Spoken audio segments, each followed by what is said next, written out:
Hi, everybody. Back with part two of our interview with the Florida Citizens Alliance, a really a remarkably effective way to help organize communities and to push for all sorts of reform politically, legislatively, especially when it comes to education. I'm joined today by managing editor Keith Flaugh of the Florida Citizens Alliance. Keith, you are one of the brainchildren behind this. Talk a little bit, really, first about your involvement with the organization.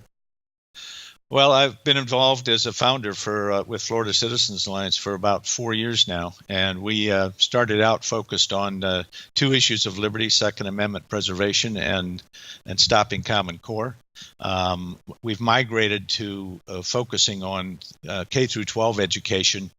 We still focus on our First Amendment rights and the rest of our Constitution, but we do it through the prism of education and how our kids are being indoctrinated and their our founding values and principles being destroyed.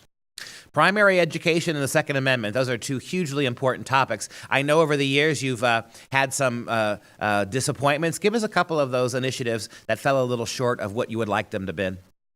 Well, this year let me back up just real quickly. Last year we got a bill signed by the governor that allowed the local school districts, all the residents, every resident of each school district, to review the materials before they were adopted for our K through 12 schools. And if they found objectionable materials, then there had to be a formal hearing by an independent hearing officer. That's a good bill.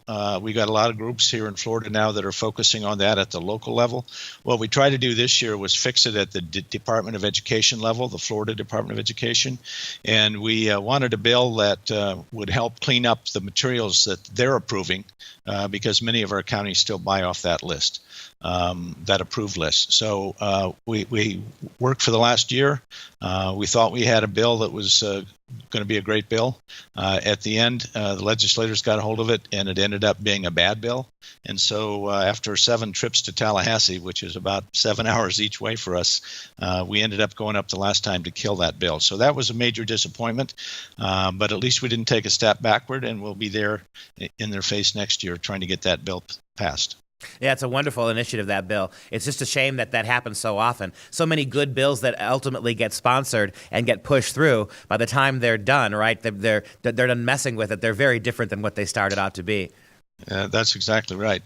The other really bad bill, in our opinion, was actually a result of the Parkland incident tragedy. The left progressives frankly intimidated our Republican House and Senate and our governor. And while they put a bill together that's going to spend $500 million, 400 of which is to harden our schools. And we can accept that and identify with the need to do that given our culture. But it got off in the weeds on mental illness. So our question throughout the process was, who's going to decide who's mentally ill?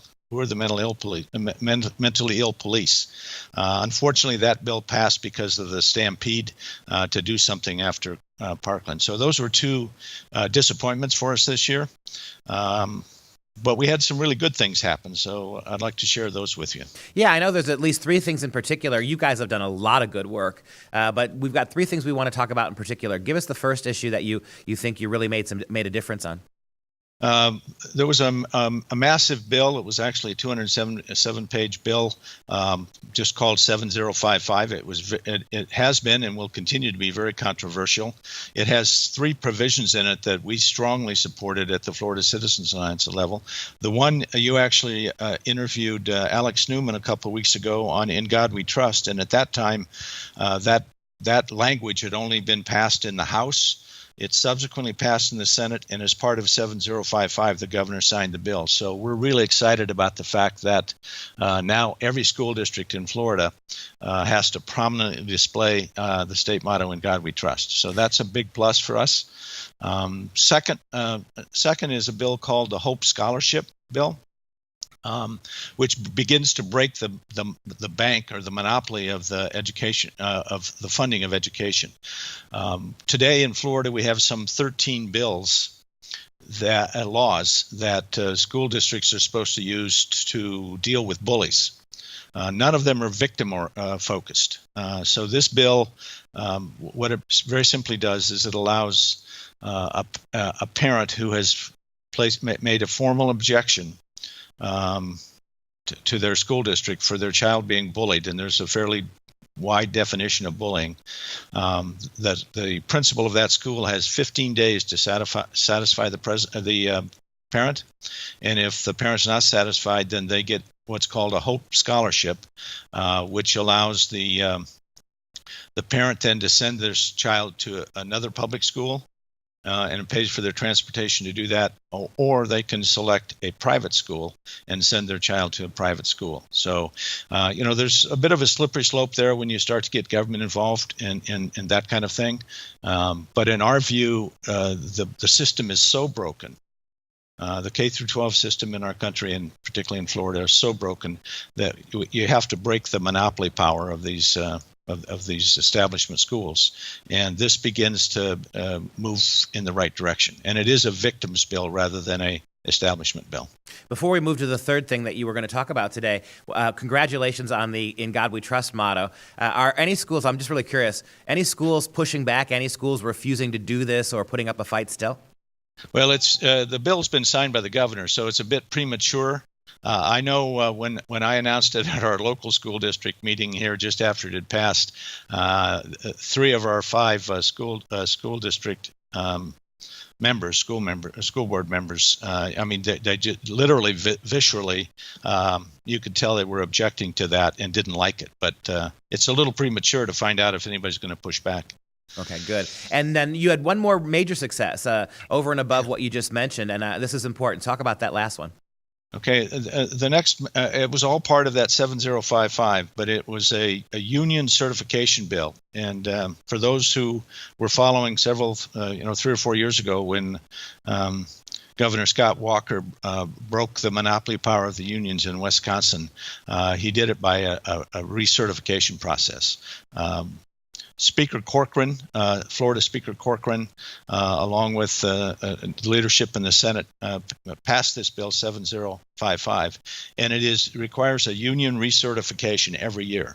So, in the past, if a union in a particular county or across the state, they claim to represent all of the potential union members. Under this bill now, each year the union has to provide a list, not by name, but the number of people that are actually dues paying. And if that's less than 50%, then they can be officially recertified and lose their power. So it's a really solid step in the right direction, in our opinion.